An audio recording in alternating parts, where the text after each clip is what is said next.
We have another question from Lubber. Some of the questions are good, so I'm enjoying answering them.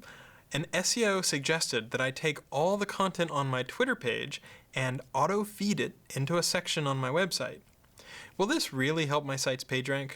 Does simply duplicating my Twitter page really earn any juice? How can we capitalize on Twitter? So the answer to the first two questions is no.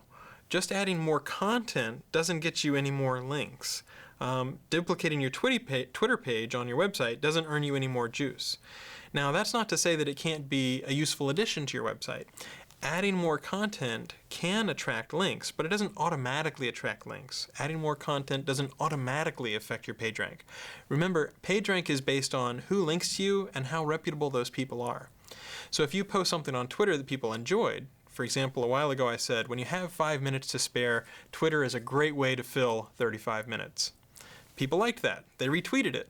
So that might be something that would be worth adding on my website.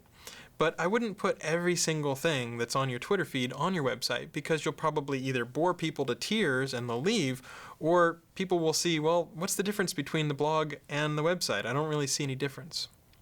Think about the sort of stuff that you do on Twitter. Sometimes you're sharing links. That can be especially cool on a website or a blog. Sometimes you're dropping little mind bombs or thought bombs, just fun things. That might or might not translate to your website. And sometimes you're conversing with people, just talking back and forth. That tends not to translate to a website all that well.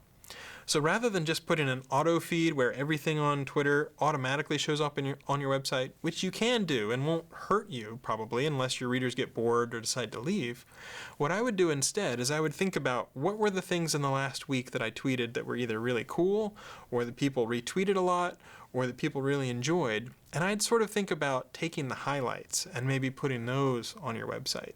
If you just put the raw feed, that's not always going to be as completely interesting. I don't think it will hurt. Maybe it might make a good piece of sidebar content, but just that by itself won't increase your PageRank unless people see it, like it, and decide to link to you, and that's the sort of thing that can affect your PageRank.